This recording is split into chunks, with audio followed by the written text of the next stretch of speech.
Hello po sa ating lahat, Kuya Earls. Hello mga kalingap! Muling pagbabalik sa ating munting channel, Kuya Earls. Maganda ang topic natin ngayon mga kalingap. Patungkol po ito kay Carla at Viancy. Ipinapakita ni Carla at Viancy mga kalingap ang totoong pamilya. Ang totoong one kalingap, one family. So yan po ang ating topic natin ngayon mga kalingap.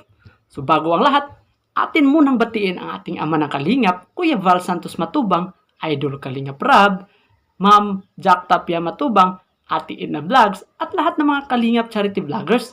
At lalong-lalo na po sa ating mga kasamahan dyan, ang ating kalingap reactor partners. Ating suportahan yan mga kalingap. So ngayon, ating makikita dito mga kalingap na habang ini-interview ni Idol Rab, si Viancy at Carla, ay makikita sa dalawa yung closeness po nila mga kalingap, no? Nakikita sa mga kilos po nila mga kalingap. So, dyan lang po kayo mga kalingap ha. Simulan na po natin mga kalingap.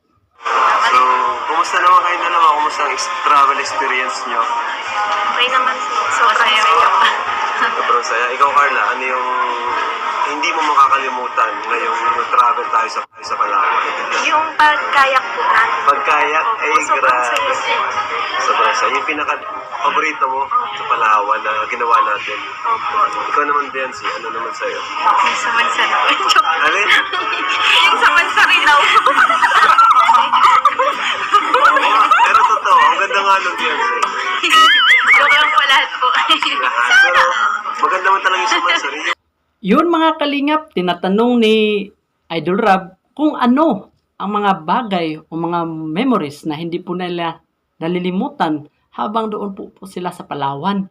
Sabi ni Carla mga kalingap ay yung pagkakayak nila ni Idol Jomar mga kalingap nung pumunta sila sa mga malaking bato at nagkayak po sila. Yun ang hindi malilimutan ni Carla mga kalingap. At itong si Viancy naman mga kalingap, ano ang kanyang hindi malilimutan habang doon po sila sa Palawan. Sabi ni Viancy mga kalingap ay yung mansari po nila mga kalingap. Totoo naman, grabe yung sweetness nila, yung sumayaw sila sa white sand, sa may El Nido mga kalingap, no? At isang island ng El Nido, at doon po sila sumayaw ng mansari at nag-champagne po sila at with cake pa ni Idol Aids mga kalingap. Yun po, hindi po yan nila malilimutan mga kalingap, no? Balikan po natin. Kasi pagsayaw-sayaw po natin. Ayun. Next travel, ano yung gusto mong mangyari sana?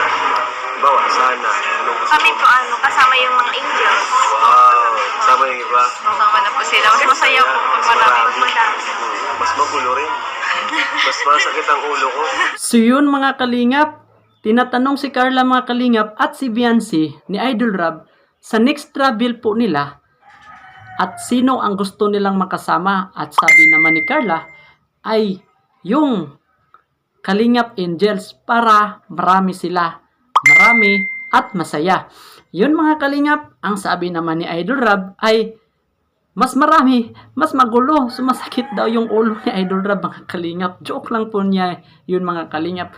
Kayang-kaya naman yan lahat mga kalingap dahil may iba't ibang sponsors ang bawat team mga kalingap. So, hindi po natin alam ang ating mga bawat sponsors, yung mga totoong sponsors, yung hindi po manlalait na sponsors, yung mga basher na sponsors.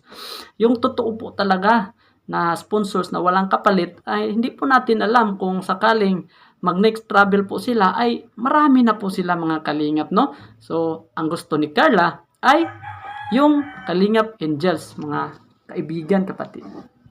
So, mas magulo. Pero okay lang naman. Basta yung ano lang, hindi kagaya nung sa Palawan. Kasi island hopping kasi yun, mas mahirap kasi pag marami yun. Eh. Pero pag yung ano lang, sa land travel lang, okay naman.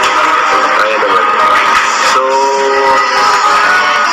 anong gusto nyo sabihin sa mga supporters ng Kalingap sa Palawan at sa ano, mga nagpunta doon, di ba? Thank you so much po sa mainit na pagsuporta at pagtanggap sa amin sa Pilipinas. Talagang nag-ano ko sa nakita. Nakakatuwa po. Kahit hindi baga, no? Kahit hindi natin sila sinabihan, di ba? Opo. Kahit Saka yung iba, napadala pa ng pangpasalubong. Opo. Thank you so much po. So yun mga kalingap, si Carla at Viancy ay nagpapasalamat sa mga sponsors sa pagpunta nila doon sa Palawan. Yung iba po ay nagpapadala pa ng mga pasalubong. So, maraming pasalubong niyang dala si Biancy mga kalingap para kay Idol Eads at sa kanyang pamilya at lalong-lalo na po, yan po si Carla mga kalingap. Hindi rin yan po magpapahuli na may pasalubong po at sila dadalhin galing sa Palawan po para sa kanyang pamilya. So, ito ay kaunting reaction lang po mga kalingap. Sana po ay nagustuhan niyo po ang ating kaunting reaction video ngayon. Huwag natin kalimutan, suportahan si Idol Kalingap Rab para sa kanyang mga pabahay, sa mga gastusin, sa mga allowance, sa mga beneficiaries, sa mga sahod, sa mga keyboys, at sa lahat-lahat mga kalingap, sa groceries at sa mga pagkain. At lalong-lalo na rin po, suportahan nyo rin po ang aking second channel po, Kuya Ers Vlog. At ito ring channel po, huwag kalimutang mag-like at subscribe at i-on ang notification bell para lagi po kayong updated sa susunod nating mga uploads. So hanggang dito lang po muna mga kalingap, ang ating kalingap Kuya Ers latest update. Ngayong araw, ingat po kayo lagi. Bye-bye. To God be all the glory. God bless.